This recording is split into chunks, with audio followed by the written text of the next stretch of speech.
Sunday Night Production. Je m'étais dit, il faut que je finisse la boucle de 200 la plus fraîche possible, comme si j'avais rien fait pour entamer la boucle de 300. Et sur la boucle de 200, j'arrêtais pas de me faire doubler. C'était dur mentalement, mais je savais que ça allait me permettre de bien enchaîner la boucle de 300. Donc en ultra, faut pas partir vite, faut pas partir doucement, mais faut partir à son rythme pour finir exactement dans le même rythme à la fin. Et c'est là toute la difficulté de l'ultra par rapport aux courses que j'ai connues précédemment. Bienvenue dans Ultra Talk. Je suis Arnaud Manzanini et chaque semaine, je me plonge dans des discussions captivantes avec des esprits audacieux pour vous lancer vous aussi dans des aventures hors du commun. Des sommets de l'ultra trail aux routes infinies de l'ultracyclisme, de l'alpinisme aux horizons lointains de la voile, toutes les facettes du monde ultra sont explorées. C'est parti pour un nouvel épisode. Le 20 juin 2024 marque le début d'une aventure ultra ordinaire. Le départ de la Race Cross France by Van Rissel, 7e édition. C'est bien plus qu'une simple épreuve de cyclisme ultra-distance, les anciens participants peuvent d'ailleurs en attester.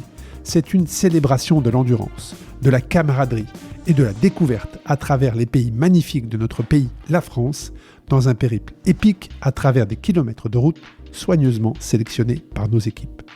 Quelle que soit votre distance, 2500, 1000, 500, 300, ou le nouveau défi nocturne de 200 km, chaque coup de pédale sera une étape vers des souvenirs inoubliables et des défis personnels surmontés. Un véritable point d'appui pour votre futur.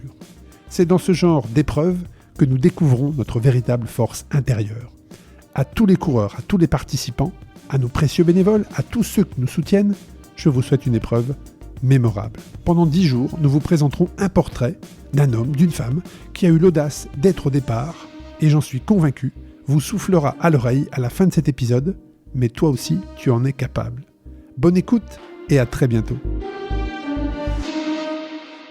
Je suis avec Juliette Coqueret aujourd'hui. Bonjour Juliette. Salut Arnaud. J'ai envie de te poser la question, là au moment où on enregistre, on a quelques jours du départ. Au moment où l'épisode sera diffusé, on sera à quelques heures du départ. Le temps se sera écoulé. Et comment est-ce que tu te sens ? Pour le moment, je me sens bien. J'ai effectué un bon entraînement, des bonnes dernières courses et j'ai juste une envie, c'est de prendre le départ. Bon, écoute, nous aussi, je peux te dire qu'en termes d'équipe, d'organisation, de volontaires, on n'a qu'une envie, c'est que ça démarre. Voilà, tu vois, ça fait 1 an qu'on prépare cet événement, on n'a qu'une envie, c'est que ça démarre. Mais j'aimerais revenir un petit peu en arrière. Effectivement, suite à un appel à candidature, on va dire, on a sélectionné 8 personnes qui font partie donc de cette capsule Ultra Talk Race Cross Series et Race Cross France notamment. Et donc, chaque jour un portrait. Donc, tu es précisément la 4e personne donc, à passer sur cette capsule. Avant toi, il y aura eu Eric Leblaché, Camille Albissé, Lee Jenkins. Et puis, il y a d'autres personnes qui arrivent derrière, à Grégoire Poinat, qui va être également sur le 500 km, et puis à d'autres. Donc, tu fais partie de ces 8 personnes qu'on a envie de mettre en avant pour qu'ils nous parlent justement de leur parcours, de leur objectif, de leur vision, de la manière dont ils vivent l'ultra. Et tu en fais partie. Nous, en termes d'organisation, on t'a observé, notamment l'année passée, on t'a vu arriver sur nos événements, on t'a vu performer. Et quand on t'a vu t'inscrire sur Race Cross France 2024, on s'est dit, alors déjà, tu as franchi un cap, puisque tu es au départ du 1000 km, donc c'est quand même une grande aventure. Et puis on t'a vu performer, donc on a hâte de te voir t'élancer, et puis surtout de te voir arriver. Mais avant toute chose, Juliette, est-ce que tu peux nous partager ton parcours, d'où tu viens et ta relation avec le cyclisme ? Ouais, tout à fait. Alors moi, j'ai commencé le vélo il y a un peu plus de 10 ans là maintenant. J'ai fait un petit peu de compète, j'étais dans des DN pendant 3 saisons. Et les pelotons, c'est ce qui me plaisait pas trop, la tension de la course non plus. Et ce que j'aimais bien faire, en fait, c'était m'entraîner seule. Déjà sur des longues distances, à l'époque c'était des 5 heures en endurance et c'est ce que j'aimais. Et c'est pour ça que je me suis tournée plutôt vers l'ultra parce que j'étais solo et je pouvais gérer mes distances comme je le souhaitais. Et du coup l'année dernière j'ai participé sur la Race Cross Belgium sur le 300 km qui me semblait déjà une distance improbable et très très grande. Et là cette année sur le 1000 km sur la Race Cross France. Alors c'est vrai qu'en t'observant au départ, alors certes vous êtes tous un petit peu stressés au départ, mais c'est normal quand on part pour des distances aussi importantes, on sent que chaque participant est dans sa bulle. Après chacun manifeste ses émotions différemment, mais quand on t'observe, bon, tu dégages un truc où on sait que t'es pas venu là pour enfiler des perles, quoi. Tu vois, on sent qu'il y a une concentration, même si tu aimes rouler seul, comme tu l'as dit, on voit que tu as envie que ça aille relativement vite, que ça va pas traîner. Donc effectivement, tu as participé à Belgique, tu l'as remporté. Je crois que tu as même fait un top 5, enfin, tu étais très bien classé dans le scratch de mémoire. C'est ça, ouais, sur la Race Cross Belgium, j'ai fait 4e au scratch, à 9 minutes du podium. Ouais. Et tu étais venu en Suisse également, c'est ça? Et j'étais venu en Suisse sur le 500 km, ouais. Donc voilà, c'est la distance qui augmente, 300-500. Donc là aussi, en Suisse, tu fais une super performance. On voyait que la distance te plaisait, que tout se passait bien. Il n'y avait pas vraiment de problème, même si la distance allongeait. Et puis le 1000 km cette année. Donc effectivement, tu fais du vélo depuis 10 ans. Et aujourd'hui, quel regard tu portes sur le cyclisme féminin, Juliette? Parce qu'entre il y a 10 ans et maintenant, le cyclisme féminin n'est plus du tout le même de ce qu'il pouvait être peut-être quand tu as commencé, dans les équipes de DN dans lesquelles tu étais. Aujourd'hui, c'est très structuré. Quel regard tu portes sur le cyclisme féminin? Ouais, c'est une bonne question parce que quand j'ai commencé le vélo, c'était principalement des courses avec des garçons. Ou alors, quand il y avait des courses de filles, c'était vraiment très peu de filles au départ. Si on était une vingtaine au départ, c'était déjà un gros peloton, on va dire. Et au fil des années, ça s'est quand même de plus en plus généralisé le cyclisme féminin. Et ce qui fait qu'aujourd'hui, dans des pelotons, je me suis retrouvée une fois sur une course, une course nationale où on était plus de 200 au départ. Donc ça a changé d'il y a 3-4 saisons en arrière, on était 20, là on était 200. Donc c'était pas du tout la même approche, même dans la relation au sein du peloton, parce que ça frottait, il y avait plus de chutes, plus de tension, et aussi des niveaux très, très hétérogènes. Ce qui fait que le cyclisme féminin s'est peut-être généralisé, mais à différents niveaux. Il y a des niveaux où c'est vraiment amateur, des niveaux où c'est vraiment professionnel, et les équipes de DN, on va dire, où c'est entre les deux. Donc c'est compliqué de trouver sa place au sein des pelotons aujourd'hui, en tout cas.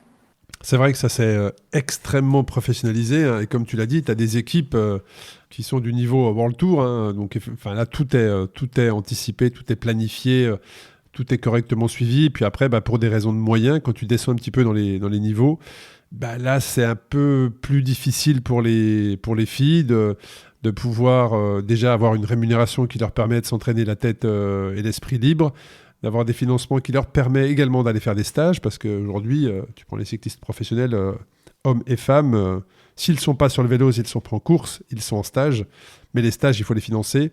Donc c'est ce qui fait aussi l'écart entre ceux qui performent et qui font partie des grandes équipes, et ceux qui ne font pas partie des grandes équipes, mais qui ont des capacités. Il faut réussir à trouver ce juste milieu. Et comment tu ferais la différence, ou comment tu pourrais te situer entre Juliette, qui est en compète, qui met un dossard, et Juliette au départ du 1000 km. C'est la même personne. Alors certes, tu n'auras pas de peloton, ça ne va pas frotter, mais pour les gens qui nous écoutent, qui ne connaissent pas l'ultra, ou pour les gens qui sont aussi sur le vélo dans la course, mais voilà, comment tu te positionnes par rapport à ces deux disciplines alors que ce n'est que du vélo? Déjà, l'objectif, c'est le même, c'est de rejoindre la ligne d'arrivée le plus rapidement possible. Donc l'objectif est le même, c'est juste la gestion de course qui est un petit peu différente. Forcément, quand on est en peloton, quand on fait des courses FFC, il y a une stratégie à mettre en place. Enfin, c'est une course par à-coup. Tandis que sur une course d'ultra, c'est aussi des stratégies qui se mettent en place, mais plus liées à l'organisation, à soi-même, savoir gérer sa course, son temps et ses kilomètres. Alors que en compétition, ça part tout de suite, vite. Après, ça se calme, ça peut repartir vite, etc. Alors qu'en ultra, on est plus sur un rythme régulier qui, moi, me correspond plus. Moins d'à-coups, ça me permet de plus gérer ma course et savoir exactement aussi où est-ce que je peux aller. Ça, c'est hyper intéressant ce que tu dis, justement, la gestion de course. Alors, quelle est ta stratégie? Là, on est au départ du 1000 km, mais tu as découvert l'année passée le 300, et puis le 500, et puis là, le 1000. Qu'est-ce que tu as découvert à travers l'ultra? Si ce n'est le fait de rouler seul très longtemps, mais qu'est-ce que tu as découvert, et est-ce que ça correspond à ce que tu t'imaginais comme univers? Ou est-ce que c'était une réelle découverte d'une nouvelle manière de faire du vélo pour toi? Ça reste du vélo, mais c'est quand même différent de ce que j'ai connu auparavant. Donc, comme je l'ai dit précédemment, ouais, la gestion de course est hyper importante. Et en ultra, on sait qu'on va avoir des coups de moins bien, des coups où on sera mieux. Mais le but, c'est de vraiment être le plus régulière possible. Et pour la petite anecdote, je me souviens sur la Race Cross Suisse, et c'était une première boucle de 200 et ensuite c'était une seconde boucle de 300. Et je m'étais dit, il faut que je finisse la boucle de 200 la plus fraîche possible, comme si j'avais rien fait pour entamer la boucle de 300. Et sur la boucle de 200, j'arrêtais pas de me faire doubler. Vraiment, je me faisais doubler. Et c'était dur mentalement, mais je savais que ça allait me permettre de bien enchaîner la boucle de 300. Et c'est ce qui a réussi. Donc, en ultra, faut pas partir vite. Faut pas partir doucement, mais il faut partir à son rythme pour finir exactement dans le même rythme à la fin. Et c'est là toute la difficulté de l'ultra par rapport aux courses que j'ai connues précédemment. C'est hyper intéressant ce que tu dis, parce que c'est vrai que la clé, c'est d'accepter de rouler en sous-régime, parce que tu ne peux pas rouler à bloc pendant 300 km. Tu peux rouler très vite, hein, mais à bloc, ce n'est pas possible. Et il faut avoir en fait la lucidité de se dire, OK, bah là, je suis en sous-régime, je suis pas bien, je l'accepte, le corps va se régénérer, ça va repartir. Mais ta stratégie était la bonne en Suisse. Alors, il y avait cette expérience du 300 en Belgique. Ça veut dire que sur le 300 en Belgique, quelques mois auparavant, tu avais eu quelle stratégie pour ton premier 300 ? Pour ce premier 300, pour moi, c'est la distance, comme je l'ai dit avant, ça me paraissait mais vraiment impressionnant. Alors qu'aujourd'hui, on va dire 300, c'est presque la sortie du dimanche. Enfin, j'exagère un petit peu quand même. Mais j'étais partie dans l'optique. Déjà aussi, ce qui était différent, c'était une course où le départ était à 22h. Donc, c'était la première fois où je roulais de nuit. Donc, il y a aussi, on n'aborde pas la course de la même manière. On sait que la nuit, on va rouler plus doucement, qu'il faut être plus attentif. Et quand j'ai pris le départ du 300 km, mon objectif, c'était pareil, c'était de rouler de manière constante pour pouvoir arriver à la fin dans les meilleures dispositions possibles. Et au-delà de rouler de manière constante, je savais aussi qu'il allait y avoir des bosses qui allaient s'enchaîner, notamment les fameuses bosses ardennaises. Et c'est ce genre de côte où si on en met trop, on peut vite s'épuiser. Et là, le but, c'était de la régularité pour s'économiser un maximum, mais tout en optimisant cette distance, la durée de la distance. Et quand tu as terminé ton premier 300, qu'est-ce que tu t'es dit ? C'était pas si dur, c'était difficile. Est-ce que tu te souviens des émotions qui t'ont traversé à ce moment-là ? Le premier 300, je me suis dit, en fait, c'est accessible. Finalement, en 12 heures d'effort, c'est presque bouclé. Donc, c'est une demi-journée, c'est assez rapide. Et surtout, sur le premier 300, je me suis arrêtée seulement 4 minutes sur 12 heures. Et où je me suis vraiment arrêtée, c'était à la ligne d'arrivée. Et c'était en descendant du vélo là que je me suis dit, ah ouais, j'aurais peut-être pu m'arrêter un peu avant parce que j'avais les jambes, je me souviens, j'avais un peu des fourmis dans les jambes. Ouais. Mais c'est vrai que 4 minutes sur 12 heures, ça veut dire... Alors déjà, c'est exceptionnel, hein, très clairement. Mais ça veut dire que c'est une vraie compétence dans l'ultra-distance. Cette capacité à rester longtemps sur sa machine. Parce qu'aujourd'hui, beaucoup ont tendance, avec l'effort, la distance, la fatigue, à s'arrêter une première fois 5 minutes, ne serait-ce que pour manger une barre, mais plutôt que de la manger en roulant, s'arrêter, ne serait-ce que pour faire une pause, un reset un peu au niveau du corps, et puis ça repart. Et puis avec la fatigue, on s'arrête à nouveau 5 minutes, et puis à nouveau 5 minutes. Et pendant 5 minutes plus 5 minutes, quand tu les accumules, ça fait une distance, ça fait beaucoup de kilomètres. Et toi, tu as cette capacité à rester longtemps sur le vélo. Est-ce que tu as conscience que ça fait une différence ? Parce que je pense que 4 minutes sur 12 heures, tu as dû te faire doubler, comme tu l'as dit juste avant en Suisse, probablement par beaucoup de personnes, mais tu as dû les passer à nouveau très rapidement derrière. Ouais, je sais que c'est une force. D'ailleurs, quand je vais rouler avec des copains, ils détestent rouler avec moi parce que je veux jamais faire de pause ou de pause boulangerie sur le parcours. Je préfère rouler. Et c'est une force, mais c'est aussi un petit peu une faiblesse parce que le fait de ne pas s'arrêter, on ne se repose pas non plus. On ne se rend pas compte de sa fatigue. Là, récemment, j'ai participé à un last man riding. Donc, le concept, c'est le même que le dernier homme debout en course à pied. C'est de réaliser une boucle en moins d'1 heure. Et si on fait la boucle en 50 minutes, on a 10 minutes de pause. Et je me suis rendu compte qu'en fait, les pauses, ça me tuait. Je détestais m'arrêter. C'était plus dur de repartir. Je préférais rouler plus doucement et avoir moins de pauses que l'inverse. Parce que pour moi, les pauses, ça fait plus de mal que de bien. Ouais. Ça me coupe dans les forces. C'est bien de se connaître. Et tu parlais tout à l'heure de rouler avec tes amis qui râlent un petit peu parce que toi, tu ne veux pas t'arrêter. Mais ce qui veut dire qu'en termes de gestion d'alimentation, moi, c'est ça qui m'intéresse, c'est que en termes de gestion d'alimentation, ça veut dire que tu as déjà tout planifié et tu pars avec un maximum de choses sur toi pour t'arrêter le moins possible. Ou alors, tu es tout simplement sur des 300 en tout cas, en calories, tu tapes dans tes réserves. Comment tu gères ça? Alors j'ai fait pas mal de tests là, sur cette année sur l'alimentation parce que c'est vrai que c'est une vraie question en ultra. J'ai pour habitude de pas énormément manger sur le vélo, sur des sorties de 8-9 heures, ça m'arrive de manger 2 pains au lait que je me suis fait et c'est tout.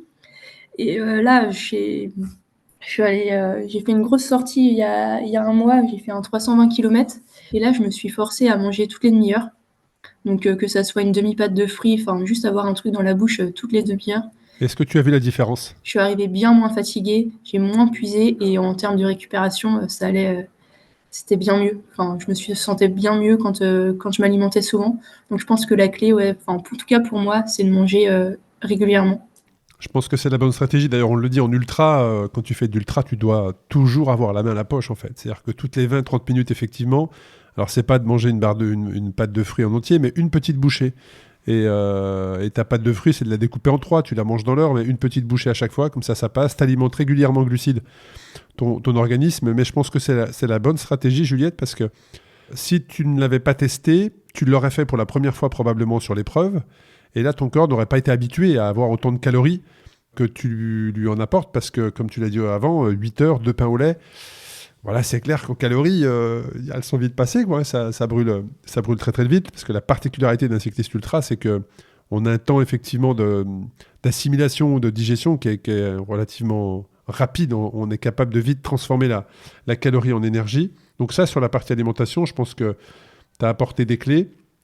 Et si déjà on associe ta compétence et ta capacité à rester longtemps sur le vélo sans t'arrêter, plus une bonne gestion d'alimentation, on tient une bonne candidate sur le 1000 km. Mais il y a une autre composante de l'ultra-distance, c'est le sommeil, Juliette. Et le sommeil, comment est-ce que tu gères ça? C'est une bonne question. C'est d'ailleurs aussi ce qui me faisait hésiter entre le 500 et le 1000. Sur le 500, il n'y a pas de gestion du sommeil à voir. En tout cas, quand j'ai fait la race CrossFit, j'avais pas dormi. Donc c'était un peu plus de 25 heures d'effort. Et donc j'avais pas dormi, mais par contre, à l'arrivée, j'étais allée dormir directement parce que j'étais fatiguée. Et surtout, sur les 2 dernières heures, j'avançais plus, j'étais à 20 km/h sur du plat, alors que normalement, j'aurais pu aller plus vite. Donc la question du sommeil, c'est un peu une incertitude pour le moment. Je sais pas trop comment la gérer. Je sais que je préfère m'arrêter plus longtemps et mieux repartir que faire plusieurs petits moments de sieste de 20 minutes. Donc je pense que là, sur le 1000 km, je vais m'arrêter 4 heures, dormir et repartir. Tu as déjà étudié le parcours et fait une stratégie, alors peut-être pas sur les 1000 km, mais peut-être sur les 500 premiers, tu vois, jusqu'à Pézenas. Est-ce que tu peux nous partager déjà cette stratégie ou pas?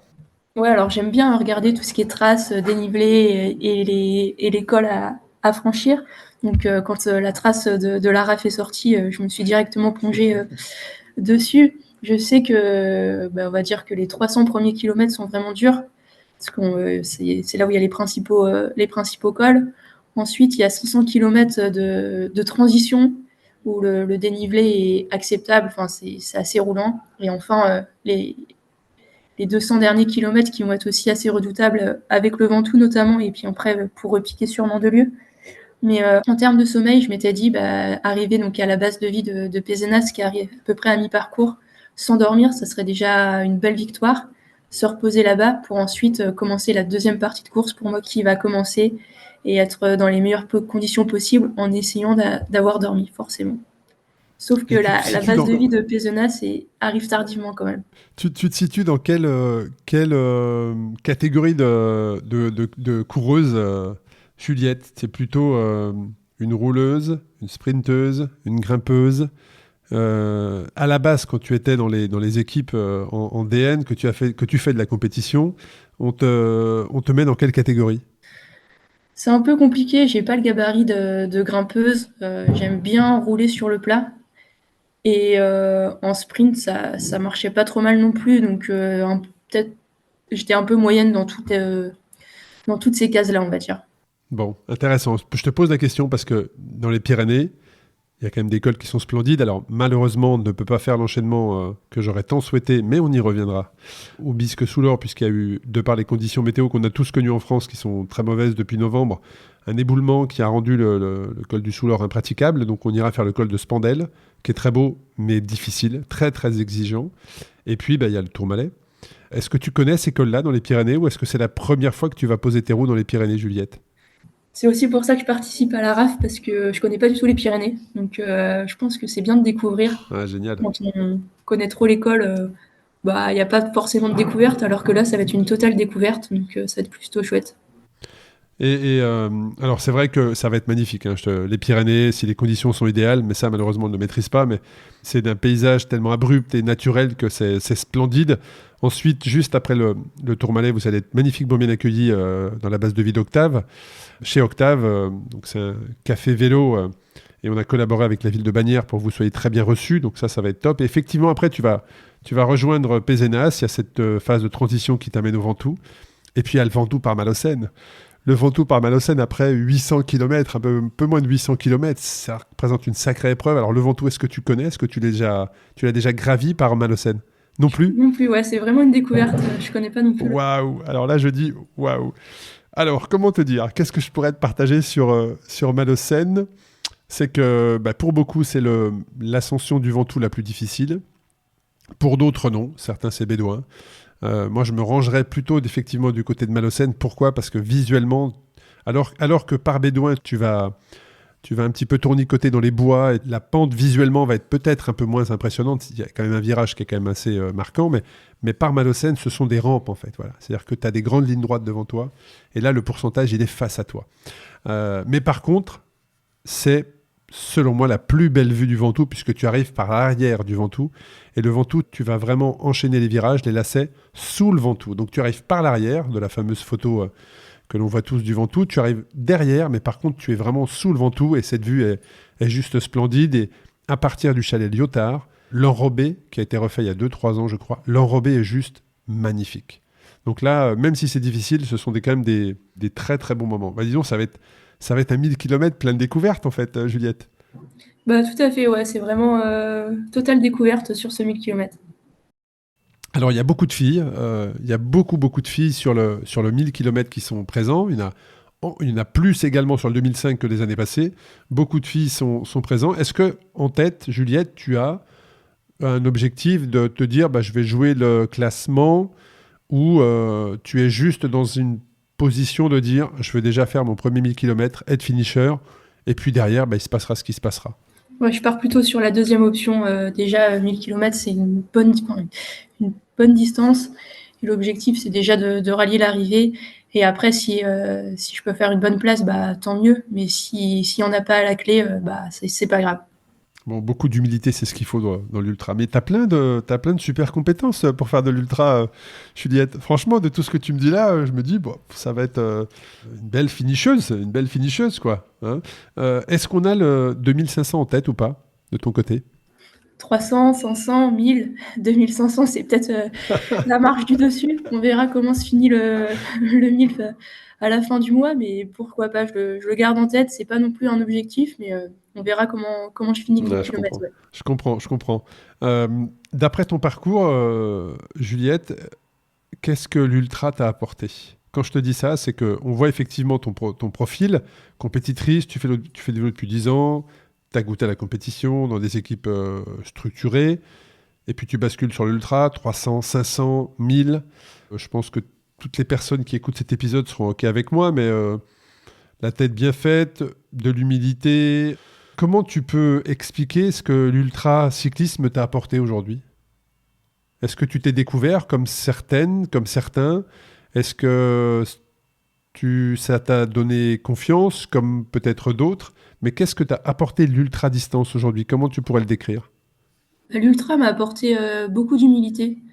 C'est jamais gagner d'avance. Enfin, c'est gagner une fois qu'on rallie l'arrivée. Et il peut se passer tellement de péripéties avant d'y arriver que c'est d'autant plus beau. Donc beaucoup d'humilité et aussi une confiance en soi d'une certaine façon, parce que je pense que sur une ligne de départ, on a tous peur. Et avoir une certaine sérénité, ça nous permet justement de mieux gérer la course. Aussi une question organisationnelle, parce que finalement, l'ultra, c'est beaucoup de logistique, c'est bien s'organiser, que ça soit sur le matériel, que ça soit aussi sur la nutrition et sur le parcours. Enfin, on va bien regarder la trace en amont. Donc c'est aussi un esprit un peu de logistique à avoir. Et ça, c'est ce que j'aime bien. Et en plus de ça, ça me permet, enfin, moi en tout cas, ça me permet beaucoup de découvrir. Enfin, j'aime bien découvrir d'autres choses et l'ultra, ça me permet ça. Donc ça, c'est chouette. Qu'est-ce que pense ton entourage de ce virage ultra? C'est-à-dire que Juliette, hyper compétitive, et là, tu annonces à tes proches, je fais 300, je fais 500, je fais 1000. Comment réagit ton entourage? C'est où tu vas t'arrêter, forcément. J'ai la chance enfin, où je travaille, j'ai beaucoup de collègues qui pratiquent aussi l'ultra ou des courses de grande distance. Donc, pour eux, c'est assez commun finalement de dire ah, je vais participer à un 1000 km. Bah, pour eux, c'est commun, c'est ce qu'on fait presque chacun de notre côté durant l'année. Après, ce qui est un petit peu plus compliqué, c'est peut-être pour mes proches où le sport, c'est pas forcément la priorité. Et c'est vrai que partir sur 1000 km, en général, il y a beaucoup d'appréhension pour eux. Bah, pourquoi je fais ça? Dans quel but? Mais moi, je kiffe, donc j'y vais. Et aujourd'hui, tu es basée sur quelle région, Juliette? J'ai la chance ou pas d'habiter à Lille. Pour le moment, là, tu vois, il pleut bien. Et j'aime bien grimper, donc à Lille, c'est un petit peu compliqué. Bon, il y a quelques monts, mais on a vite fait le tour. Et sinon, je suis originaire des Ardennes, donc c'est pas très loin de Lille et j'y rentre régulièrement, justement pour pouvoir faire du dénivelé et parce que les paysages sont un peu plus chouettes. Un peu plus chouette. Bon, écoute, c'était pas prévu, mais Camille est également habite sur l'île, hein, qui fait le 2500 km.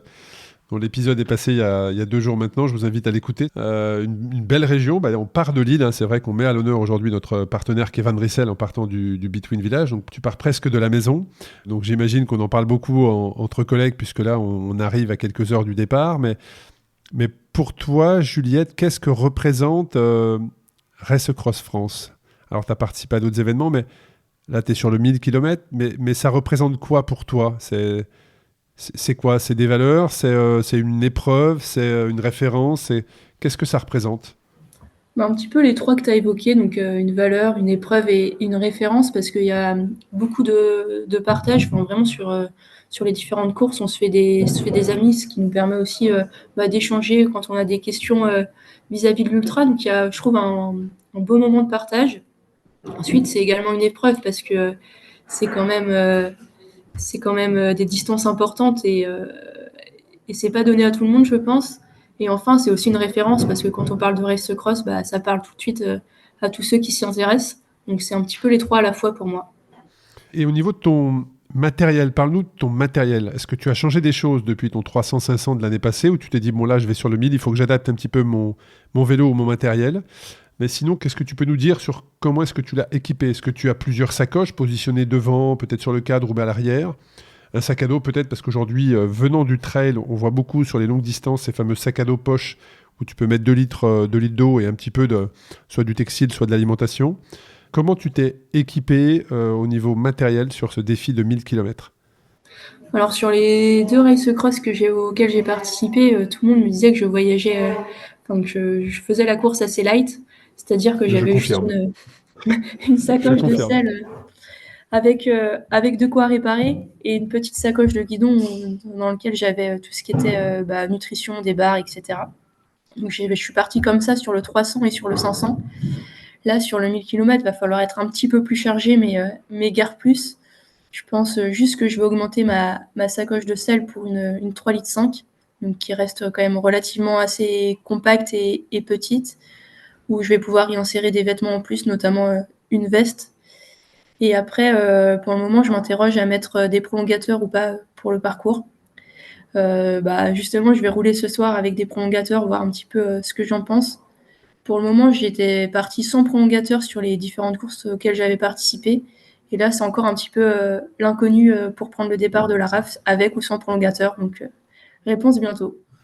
Alors là, je vais te donner une astuce, mais tu es sur le 1000 km et dans le 1000 km, vous avez des drop bags. Peut-être il faut te poser la question si est-ce que tes prolongateurs vont te servir dans les Pyrénées ou après les Pyrénées. Voilà, parce que des prolongateurs, ça tient dans un sac de 20 litres.